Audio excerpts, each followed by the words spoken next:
Cain was born into a world untouched by sin. The firstborn son of Adam and Eve, he knew only the Garden of Eden. His younger brother Abel soon joined him.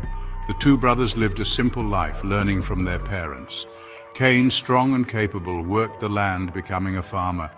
Abel, gentle and kind, tended to their flocks, a shepherd by nature. Life was idyllic, a testament to God's love.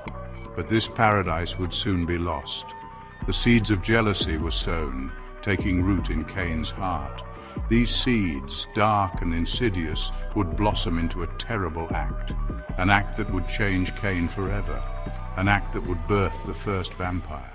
Cain worked tirelessly, his brow slick with sweat as he tended his crops.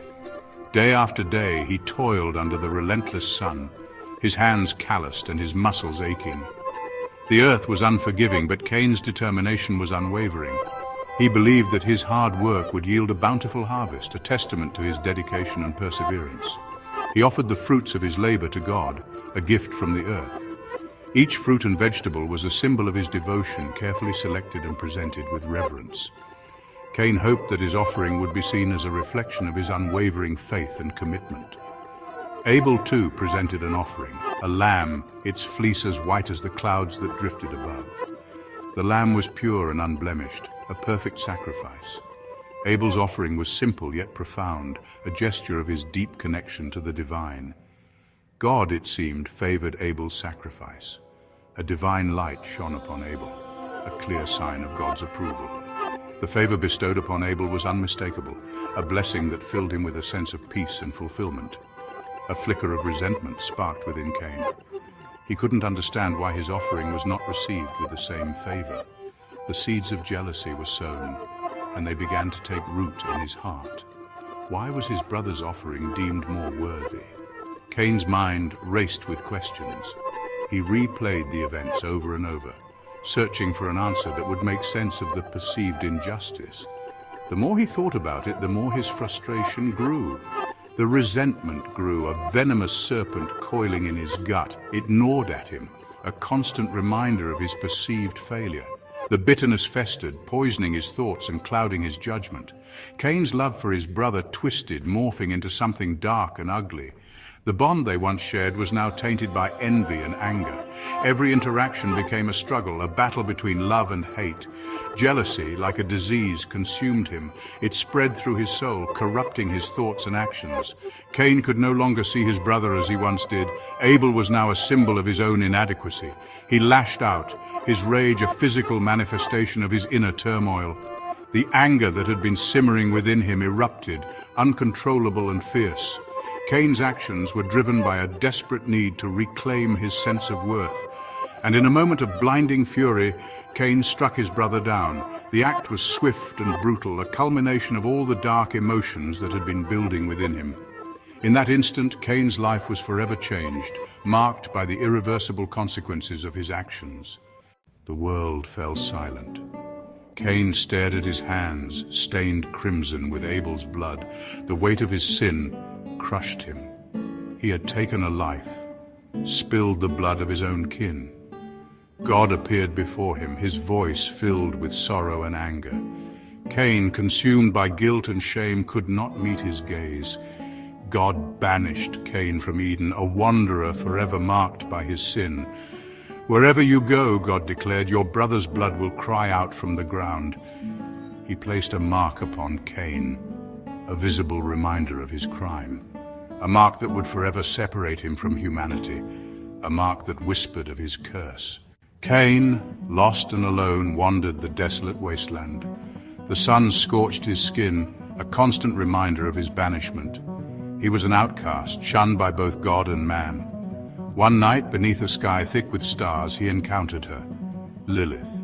She was beautiful, her eyes filled with ancient wisdom and a darkness that mirrored his own. She knew his sin, his pain. Lilith, the first wife of Adam, cast aside for her defiance, understood his suffering. She took him in, offering him comfort and knowledge. She taught him the ways of the shadows, the secrets hidden from mortal eyes. Lilith saw in Cain a vessel, a being capable of wielding great power. She recognized the potential within him, a potential that could be harnessed and shaped into something formidable. She shared with him the ancient magic, the forbidden knowledge that flowed through her veins. This knowledge was not just a gift, but a legacy passed down through the ages, a legacy of darkness and power. She taught him how to draw strength from the darkness, how to tap into the power that pulsed beneath the surface of the world. Cain learned to channel this energy, to bend it to his will, to make it a part of his very being. But this power came at a price. The darkness demanded a toll, a sacrifice that could not be ignored. It was a price that would change Cain forever. Cain, desperate to escape his torment, embraced this power. He saw it as his only salvation, his only way out of the suffering that plagued him. He reached out to the darkness, and it welcomed him with open arms. He drank deeply from the well of darkness, feeling his humanity slip away. Each sip brought him closer to the abyss, each moment drawing him further from the light. His thirst for blood, a consequence of his sin, intensified. The darkness within him craved more, demanded more, and Cain found himself unable to resist its call. He became a creature of the night, shunning the sun that now burned him. The daylight, once a source of life and warmth, became his enemy, a reminder of what he had lost. He was no longer Cain, the farmer. He was something else, something more, something monstrous. The transformation was complete, and Cain embraced his new identity, his new existence in the shadows. As he stood on the precipice of his new life, Cain understood the true price of power. It was not just the loss of his humanity, but the acceptance of his new role in the world, a role that would forever bind him to the darkness. And Lilith, the one who had set him on this path, watched from the shadows. She knew that Cain's journey was just beginning, and that the true test of his power was yet to come. With each step he took into the darkness, Cain embraced his destiny. The price of power was steep, but for Cain, it was a price worth paying. Section 6, the Book of Enoch. As Cain grappled with his transformation, he felt a compulsion to record his story. The weight of his actions and the consequences that followed were too immense to be forgotten. He knew that his tale was not just his own, but a cautionary saga for those who would come after him. He etched his tale onto tablets of stone, a chronicle of his fall from grace. Each stroke of his chisel was a painful reminder of his betrayal and the heavy burden of his curse. The stone tablets became a canvas for his sorrow, his regret, and his longing for redemption. This became known as the Book of Enoch, a testament to the origins of his kind. The book was more than just a record. It was a living document that captured the essence of his existence and the dark legacy he had unwittingly created. Within its pages, he detailed his encounter with Lilith, the enigmatic figure who played a pivotal role in his transformation. Their meeting was shrouded in mystery and fraught with tension, as Lilith revealed secrets that would forever alter Cain's understanding of his own nature. The curses that plagued him and the foundation of the first city. These curses were not just physical afflictions, but spiritual torments that gnawed at his soul. The first city, Enoch, became a sanctuary for those like him, a place where they could seek solace and understanding. The Book of Enoch became a sacred text for his descendants, a beacon of knowledge and wisdom.